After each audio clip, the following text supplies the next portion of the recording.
கண்ணியத்திற்குரியவர்களே, ஏழ்மையுடைய ஒட்டுமொத்த உருவமாக அலி இப்னு அபி தாலிப் அவர்கள் வாழ்ந்தார்கள். ஏழ்மையுடைய அந்த ஏழ்மையை விவரிக்கவே முடியாது. அதுவும் யார் அவர்கள்? முஹம்மது ரசூலுல்லாஹ்வுடைய வளர்ப்பில் வளர்ந்தவர், முஹம்மது ரசூலுல்லாஹ்வுடைய குடும்பத்தார், ஒரு உலகத்துடைய தலைவருடைய குடும்பத்தில் பிறந்தவர், அந்த குடும்பத்தில் வளர்ந்தவர், அல்லாஹ்வுடைய தூதருடைய வீட்டின் பட்டறையில் தன்னுடைய வாழ்க்கையை வளர்த்தெடுத்தவர், அல்லாஹ்வுடைய தூதருடைய மகளை திருமணம் முடித்தவர். அல்லாஹு அக்பர். சாதாரண ஏழ்மை அல்ல. ஒரு முறை ஃபாத்திமா ரலியல்லாஹு அன்ஹா அவர்களுடைய கரத்தை அலி இப்னு அபி தாலிபுக்கு காட்டுகிறார்கள். அல்லாஹு அக்பர். உலகத்தின் சிறந்த பெண் ஃபாத்திமா என்ற பெயரை சொன்னவுடன் தம்முடைய பெண்களுடைய உள்ளங்கள் எல்லாம் தாழ்ந்து விட வேண்டும். அவ்வளவு பெரிய கற்புக்கரசி. அவர்களை போன்று கணவனுக்கு மரியாதை செய்வது, அவர்களை போன்று கணவனுக்கு கட்டுப்படுவது, அவர்களை போன்று கணவனுக்கு தூய்மையாக வாழ்வது இந்த உலகத்தில் அந்த சிறந்த பெண்களை தவிர யாராலும் முடியாது. ஃபாத்திமா ரலியல்லாஹு அன்ஹா தன்னுடைய மரணத்திற்கு பிறகு கூட தன்னுடைய ஜனாசாவை இந்த முஸ்லிம்கள் பார்த்துவிடக் கூடாது என்பதற்காக எல்லாருடைய ஜனாசாக்களும் மேலே போர்வை போற்றப்படாமல், அந்த மேலே அந்த கூடு வைக்கப்படாமல் தான் எடுத்து போகப்பட்டது. அல்லாஹ்வுடைய தூதர் ஸல்லல்லாஹு அலைஹி வஸல்லம் உடைய மகள் ஃபாத்திமா ரலியல்லாஹு அன்ஹா அவர்கள் ஒரு சஹாபிய பெண்ணிடத்திலே ஆலோசனை கேட்டார்கள். இதற்கு வேறு ஏதாவது வழி இருக்கிறதா? இப்படிப்பட்ட நிலையில் கூட எம் உடலை யாரும் பார்த்துவிடக் கூடாது, அந்த உடலுடைய வாகை கூட, அதனால் மேலே ஒன்று போற்றப்பட வேண்டும் என்று, தன்னுடைய ஜனாசா இப்படித்தான் போற்றப்பட்டு எடுத்துச் செல்லப்பட வேண்டும் என்று அறிவுரை செய்தவர்கள் ஃபாத்திமா ரலியல்லாஹு அன்ஹா. அல்லாஹு அக்பர், அல்லாஹு அக்பர். அல்லாஹ்வுடைய தூதர் ஸல்லல்லாஹு அலைஹி வஸல்லம் ஃபாத்திமா அவர்களை பார்த்து ஒரு முறை கேட்டார்கள், ஃபாத்திமா எது அழகு என கேட்டார்கள். ஃபாத்திமா எது அழகு? ஃபாத்திமா ரலியல்லாஹு அன்ஹா சொன்னார்கள், அல்லாஹ்வுடைய தூதரே, எது அழகு தெரியுமா? என்னையும் என் கணவரை தவிர யாரும் பார்த்துவிடக் கூடாது என்றும், என் கணவரின் மீதும் எந்த பெண்ணுடைய பார்வையும் பட்டுவிடக் கூடாது என்று எந்த ஒரு பெண் விரும்புகிறாளோ அதுதான் அழகு, அதுதான் ஒரு பெண்ணுக்குரிய அழகு என்று சொன்னார்கள். கணவனுக்கு மாறுதல் செய்யக்கூடிய பெண்கள் நம்முடைய சமூகத்தில் எத்துணை பேர்? கணவனுக்கு துரோகம் செய்யக்கூடிய பெண்கள் நம்முடைய சமூகத்தில் எத்துணை பேர்? கணவன் இருக்கும் இல்லாத நிலையில் அந்நிய ஆண்களோடு பேசி பழகக்கூடிய முஸ்லிம் பெண்கள் நம்முடைய சமூகத்தில் எத்துணை பேர்? அல்லாஹ்வை அஞ்சிக் கொள்ள வேண்டாம் அவர்கள்? இந்த ஃபாத்திமா ரலியல்லாஹு அன்ஹாவுடைய வரலாற்றில் அவர்கள் பாடத்தை படித்துக் கொள்ள வேண்டாமா? ஃபாத்திமா ரலியல்லாஹு அன்ஹா அலி இப்னு அபி தாலிப் அவர்களிடத்திலே கரத்தை விரித்து காட்டுகிறார்கள். கரமெல்லாம் அப்படியே இறுக்கப்பட்டிருக்கிறது. வேலை பார்த்து பார்த்து பார்த்து கைகள் எல்லாம் தழும்புகள் விழுந்திருக்கிறது முஹம்மது ரசூலுல்லாஹ்வுடைய மகளுக்கு. அல்லாஹு அக்பர். எவ்வளவு பெரிய ஏழ்மை பாருங்கள். அலி இப்னு அபி தாலிப் இடத்திலே சொன்னார்கள், என் கணவரே, என் தந்தை இடத்திலே சென்று யாராவது போரிலே கைதிகள் அடிமைகளாக இருந்தால் வாங்கி வருவோமா? அலி இப்னு அபி தாலிப் அவர்களும், சரியம்மா, நீ சென்று உன்னுடைய தந்தை இடத்தை கேட்டு வாங்கி வா என்று அனுப்புகிறார்கள். உலகத்துடைய தேவைக்காக ஃபாத்திமா ரலியல்லாஹு அன்ஹா தன்னுடைய தந்தையை சந்திக்க வருகிறார்கள். தந்தை யாரிடத்திலேயோ பேசிக் கொண்டிருக்கிறார்கள். கேட்பதற்கு மனம் வரவில்லை. உலகத்துடைய தேவையை மறுமைக்காக வாழக்கூடிய முஹம்மது ரசூலிடத்திலே கேட்பதற்கு ஃபாத்திமா அவர்களுக்கு மனம் வரவில்லை. ஆயிஷா ரலியல்லாஹு அன்ஹா அவர்களிடத்திலே சொல்லிவிட்டு சென்று விடுகிறார்கள். என்னுடைய கஷ்டம் இது, என்னுடைய சிரமம் இது, என்னுடைய கரங்கள் எல்லாம் காய்த்து விட்டது. ஏதாவது ஒரு அடிமை இருந்தால் போதும், எங்களுடைய குடும்பத்திற்கு நாங்கள் அவர்களை வைத்து எங்களுடைய வீட்டு வேலைகளை பார்த்துக் கொள்வோம். அல்லாஹ்வுடைய தூதரிடத்தில் ஆயிஷா ரலியல்லாஹு அன்ஹா ஃபாத்திமா அவர்கள் சென்றதற்கு பிறகு இந்த செய்தி எடுத்துச் சொல்கிறார்கள். இப்படி உம்முடைய மகளார் வந்தார்கள், இவ்வளவு சிரமத்தில் இருப்பதாக சொன்னார்கள். ஒரே ஒரு அடிமையை கேட்கிறார்கள். அல்லாஹ்வுடைய தூதரை அனுப்பிவிடலாமா? நான் செல்கிறேன், என்னுடைய மகளை பார்த்து வருகிறேன் என்று கூறி அல்லாஹ்வுடைய தூதர் ஸல்லல்லாஹு அலைஹி வஸல்லம் தன்னுடைய மகளை பார்க்க வருகிறார்கள். அலி அவர்களை அழைக்கிறார்கள், வாருங்கள் அலி, என் பக்கத்தில் உட்காருங்கள். யா ஃபாத்திமா, நீங்களும் வாருங்கள், என் பக்கத்தில் உட்காருங்கள். இருவரும் அல்லாஹ்வுடைய தூதருக்கு மிக நெருக்கமாக அமர்கிறார்கள். புகாரி ரஹிமஹுல்லாஹ் இந்த ஹதீஸை பதிவு செய்கிறார்கள். எந்த அளவுக்கு முஹம்மது ரசூலுல்லாஹ் ஸல்லல்லாஹு அலைஹி வஸல்லம் அவருடைய உடம்பின் சூடு ஃபாத்திமா அவர்களுக்கு தெரிகிறது. அவ்வளவு நெருக்கமாக அமர்கிறார்கள் தன்னுடைய மகளிடத்தில். சொன்னார்கள், மகளே, நான் உனக்கு ஒரு செயலை கற்றுத்தரட்டுமா? உனக்கு ஒரு செயலை நான் கற்றுத்தரட்டுமா? நீ இரவிலே உறங்கச் சென்றால் அந்த உறங்கக்கூடிய அந்த இருக்கையில் அமர்ந்து கொண்டு 33 தடவை சுப்ஹானல்லாஹ், 33 தடவை அல்ஹம்துலில்லாஹ், 34 தடவை அல்லாஹு அக்பர் என்று சொல் என் மகளே. அது உனக்கு ஒரு அடிமை கிடைப்பதை விட சிறந்தது. என்னங்க, விக்கிர சொல்லி கொடுத்தா கஷ்டம் போயிருமா? நம்ம என்ன கேட்போம்? கொடுக்க முடியலன்னா கொடுக்கலன்னு சொல்லியிருக்கலாம். சுப்ஹானல்லாஹ் அல்ஹம்துலில்லாஹ் என்ன கஷ்டம் போயிருமா? அல்லாஹ்வுடைய தூதர் ஸல்லல்லாஹு அலைஹி வஸல்லம் இந்த இடத்திலே ஒவ்வொரு பிள்ளைகளை வளர்க்கக்கூடிய பெற்றோர்களும் கொஞ்சம் கவனத்தை செலுத்துங்கள். தன்னுடைய பிள்ளை உலகத்தின் தேவைக்காக தன் இடத்திலே வந்து இருக்கிறார். அல்லாஹ்வுடைய தூதர் நினைத்திருந்தால் தன்னுடைய பிள்ளைக்கு அதை கொடுத்திருக்கலாம்.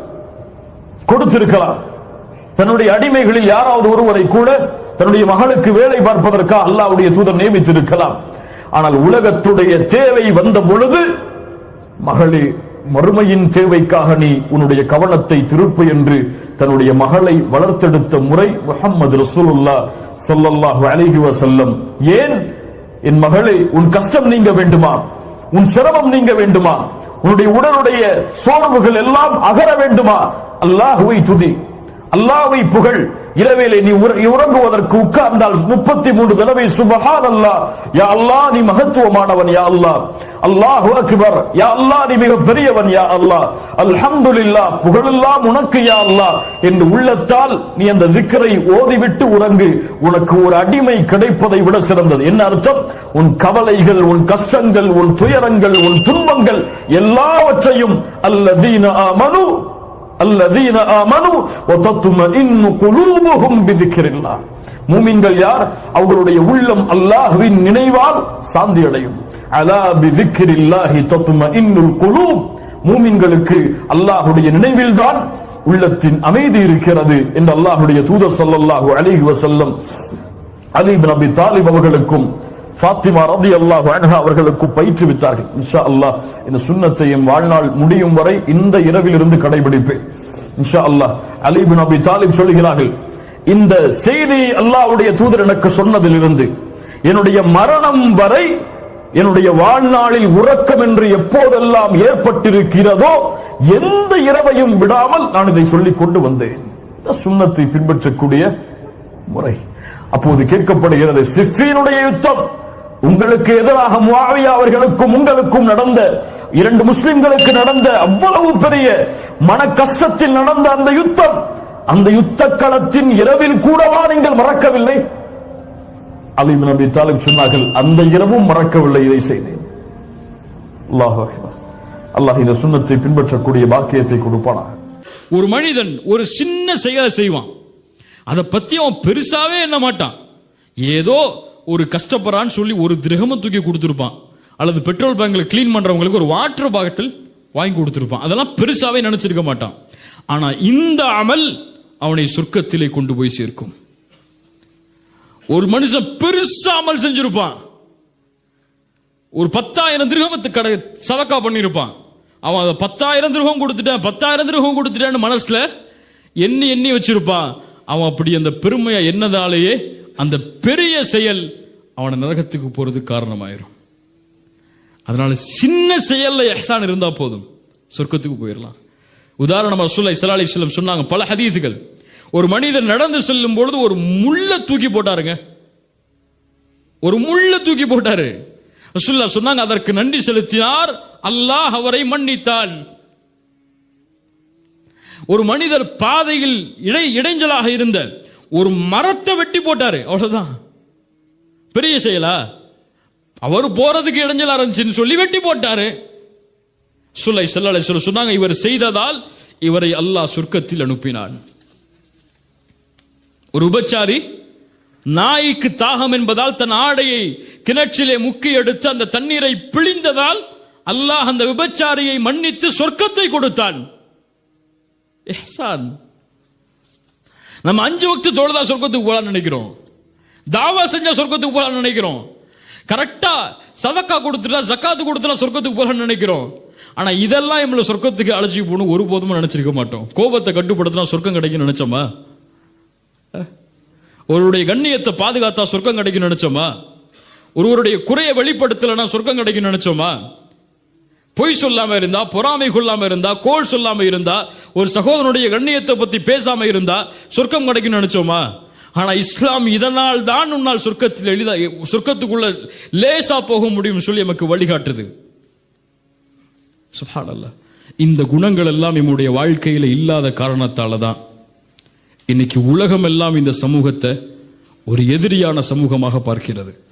பல முஸ்லிம் நாடுகள் முஸ்லிம்கள் நுழைவதற்கு கூட தடை போடுது. இல்லையா? அதை கூட பார்த்துட்டு நம்ம எல்லாம் சகிச்சுட்டு இருக்கோம். முஸ்லிம்களுக்கு இன்னைக்கு எங்கேயுமே வீடு கிடையாது. உண்மையா இல்லையா? பெரிய பெரிய சிட்டியில எங்கேயும் முஸ்லிம்கள்னாலே வீடு கிடையாது. முஸ்லிம்கள் வந்தாலே சீட்டை விட்டு ஒதுங்கி போய் உட்கார்ந்துடுறாங்க. தாடி வச்சுட்டு சுண்ணத்தான அவருடைய கோலத்தில் தாடி வச்சுட்டு கரண்டைக்கு மேல காலை போட்டு இந்த மாதிரி ஆடையை போட்டு போனா பஸ்ல பக்கத்தில் உட்கார்ந்து கூட எழுந்து போயிடுவாரு. ஒரு முஸ்லிம்களுக்கு இன்னைக்கு பிரச்சனைன்னு சொன்னா பாதுகாப்புக்கு வர வேண்டியவங்க எல்லாம் பின்னாடி போயிடுறாங்க. இவங்களை நாங்க பாதுகாக்க முடியாதுன்னு சொல்லி. ஆனால் சஹாபாக்கள் நபித்தோழர்களுடைய வாழ்க்கை இந்த இஹ்சான் என்ற குணத்தால் இருந்ததால் அவர்களுக்கு ஒரு பிரச்சனைன்னு வரும் பொழுது அவர்களை எதிர்த்தவங்க கூட வந்து முன்னாடி நின்னாங்க. உங்களுக்கு இப்படி நடக்கக்கூடாதுன்னு சொல்லி. அபூபக்கர் ரலியல்லாஹு அன்ஹு ஹபஷாவுக்கு போனாங்களா இல்லையா? அபிசீனியாவுக்கு ஹிஜ்ரத் செஞ்சாங்களா இல்லையா? அபூபக்கர் அபிசீனியாவுக்கு போனாங்களா இல்லையா? தெரியுமா தெரியாதா? சீரா போனாங்கன்னு சொல்றவங்க கையை வச்சுங்க. அபூபக்கர் அபிசீனியா ஹிஜ்ரத்துக்கு போனாங்க. எங்க படிச்சீங்கன்னு கேட்பேன், எங்க இருக்குன்னு கேட்பேன். அபூபக்கர் ரலியல்லாஹு அன்ஹு அபிசீனியா ஹிஜ்ரத்துக்கு போனாங்களா? இரண்டாவது ஹிஜ்ரத்துக்கு அங்க போய் தங்கி இருந்தாங்களா அவங்களோட? இல்ல, முயற்சி செஞ்சாங்க போறதுக்காக. அபூபக்கர் ரலியல்லாஹு அன்ஹு முயற்சி செஞ்சாங்க ஹிஜ்ரத்துக்கு போறதுக்காக. இப்னு தகீனா என்ற ஒரு குறைஷி காஃபிர் அபூபக்கர் ரலியல்லாஹு போகக்கூடிய பாதையில் வந்து நின்னாங்க. அபூபக்கர் எங்க போறேன்னாங்க. ரலியல்லாஹு அன்ஹு சொன்னாங்க, நான் அல்லாஹ்வை வணங்குறதுக்காக போறேன். இந்த மக்கள் என்ன அல்லாஹ் வணங்குறதை விட்டு தடுக்கிறாங்க. இனிமே இந்த மக்களோட நான் வாழ மாட்டேன், அல்லாஹ் வணங்குறதுக்காக போறேன். தங்களை எதிர்த்து சண்டை போட்டு இருக்கிறாங்க இந்த முஸ்லிம்கள். அபூபக்கரை நீங்க போயிட்டு வாங்க, நல்லதுதான், நிம்மதியா இருப்போம்னு சொல்லி அனுப்பி விட்டாங்களா? இப்னு தகீனா சொல்றாங்க, ஒரு காஃபிர், அபூபக்கர் உங்கள மாதிரி ஆட்கள்லாம் இப்படி செய்யலாமா? நீங்க யாரு? அவங்க சொல்றாங்க பாருங்க, நீங்க யாரு? வதஸிலுர் ரஹீம், உறவுகளை சேர்த்து வாழ்பவர்கள். நீங்கள் யார்? ஏழைகளை கண்ணியப்படுத்துபவர்கள். நீங்கள் யார்? வறியவர்களுக்கு உதவி செய்பவர்கள். நீங்கள் யார்? சத்தியத்திற்கு உறுதுணையாக இருப்பவர்கள். நீங்க போய் இந்த மாதிரி காரியத்தை செஞ்சு இந்த ஊரை விட்டு வெளியே போகலாமா? திரும்பி போங்க அபூபக்கரே, உங்களுக்கு நான் பொறுப்படுத்துகிறேன் வந்து நின்னாங்க. நீங்க நிப்பார், அவங்க பக்கத்து வீட்டில் ஒரு வேறு மதத்தார்களாக இருந்தா வந்து நிப்பாங்களா? உங்களுக்கு ஒரு பிரச்சனைன்னா ஏன்? நீங்க யாருன்னே அவங்களுக்கு தெரியாது, உங்க குணம் என்னன்னே அவங்களுக்கு தெரியாது. அவர்கள் எப்படி வாழ்ந்தார்களோ அதே வாழ்க்கையை தான் நம்மள்டையும் பார்க்கறாங்க. இல்ல மஷா அல்லாஹ், அல்லாஹ் பாதுகாத்தவர்களை தவிர. ஸல்லல்லாஹு அலைஹி வஸல்லம் இந்த குணத்தால் இந்த ஒட்டுமொத்த உலகத்தையும் தன்னை நோக்கி திருப்பினாங்க. ஸைத் இப்னு ஸஅனா ஒரு யூத பாதிரி, சுருக்கமா சொல்றேன் முடியக்கூடிய நேரம். ஸைத் இப்னு ஸஅனா ஒரு யூத பாதிரி. ரசூலுல்லாஹி ஸல்லல்லாஹு அலைஹி வஸல்லம் அவங்கள்ட்ட வந்து கொஞ்சம் கடன் வாங்கி இருந்தாங்க. நீளமான நிகழ்வு. கடன் வாங்கி இருந்தாங்க. கடனை கொடுக்கக்கூடிய நாள் வர்றதுக்கு முன்னாடி ரசூலுல்லாஹ் முன்னாடி வந்து நிக்கிறாங்க.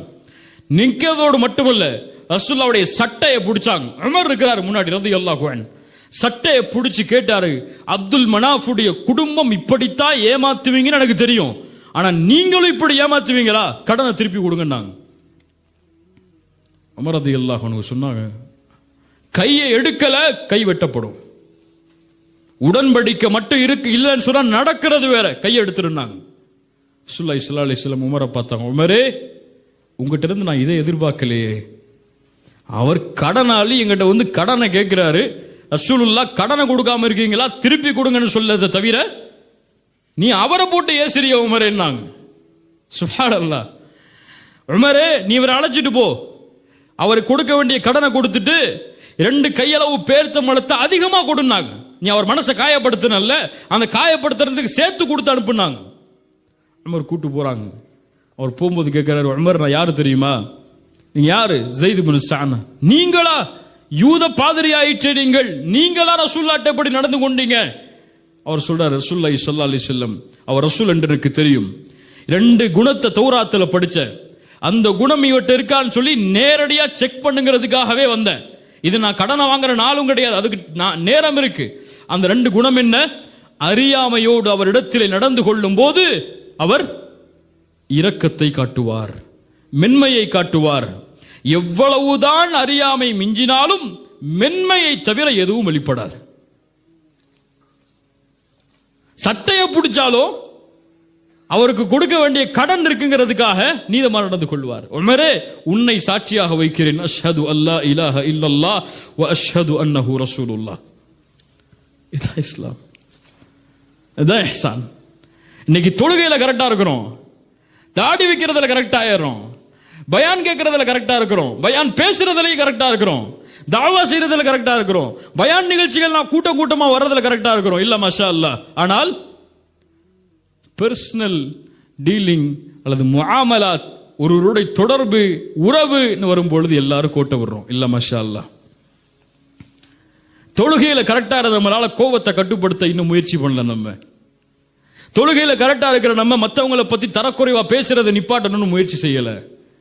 தொழுகையில கரெக்டா இருக்கிற நம்ம பிற உள்ளங்கள் காயப்படும்படியா வார்த்தைகளை வெளிப்படுத்த கூடாதுங்களை சரியாகல. இன்னும் இப்படி எவ்வளவோ குணங்கள் வாக்குறுதிகள் கொடுத்து நிறைவேற்றுறது, இப்படி அல்லாஹ் ரப்புல் ஆலமீன் வலியுறுத்திய எந்த குணமும் இல்ல மாஷா அல்லாஹ். அல்லாஹ் பாதுகாத்தவர்களை தவிர இன்னும் நம்முடைய வாழ்க்கையில வரல. வந்தால் அபூபக்கரை பாதுகாக்க இப்னு தகீனா வந்ததை போன்று ஒட்டுமொத்த உலகமும் வந்து நின்றுக்கும். நமக்கு இல்லை, இன்னைக்கு யாரும் இல்லை, அனாதையாக கிடக்கிறோம். எவ்வளோ அடிச்சாலும் அனாதையா இருக்கிறோம். நம்மளே கேட்கறது கூட முடியல. அப்படிப்பட்ட சமூகமாக இன்னைக்கு வாழ்ந்துட்டு இருக்கோம். ஏன்? முஸ்லிம்களுக்கு மதிப்பு இல்லாம போயிருச்சு. ஏன் இந்த மதிப்பு இல்லை? இந்த குணங்கள் வாழ்க்கையில இல்லை. எதுக்கு இவங்க ஸ்பெஷாலிட்டி இல்ல? அந்த நேர்மை, அந்த நீதி, அந்த பண்பு, அதை பார்த்திருந்தால் உலகம் இதை தூக்கி வைத்திருக்கும். இந்த குணத்தை எல்லாம் இன்னைக்கு ஒரு பிற மதத்தவரோட கூப்பிட்டு நீங்க சொல்லி பாருங்களேன், அப்படிம்பாரு, இப்படி ஒரு குணமா? ஆனா இதை வாழ்க்கையில கடைபிடிக்க கூடியவர்கள் கூட இப்படி ஒரு குணம் தீன்ல இருக்குன்னு கூட தெரியாது. அல்லாஹ் பாதுகாக்கணும், அல்லாஹ் பாதுகாக்கணும். இஹ்சான், ஒரு நன்மை தீமை செய்தால் நன்மை செய்வது இஹ்சான். அவர் ஒரு ஆள் நம்மளை வழிகெடுக்கிறாரா, நம்மளை வந்து ஏசுறாரா, அல்லாஹ்ட்ட போய் யா அல்லாஹ் அவருக்கு நேர்வழி கொடுத்துரு அப்படின்னு சொல்றது இஹ்சான். நான் இன்னைக்கு எப்படி அவரை பழி தீர்க்கணும்னு யோசிச்சுட்டு இருக்கோம்.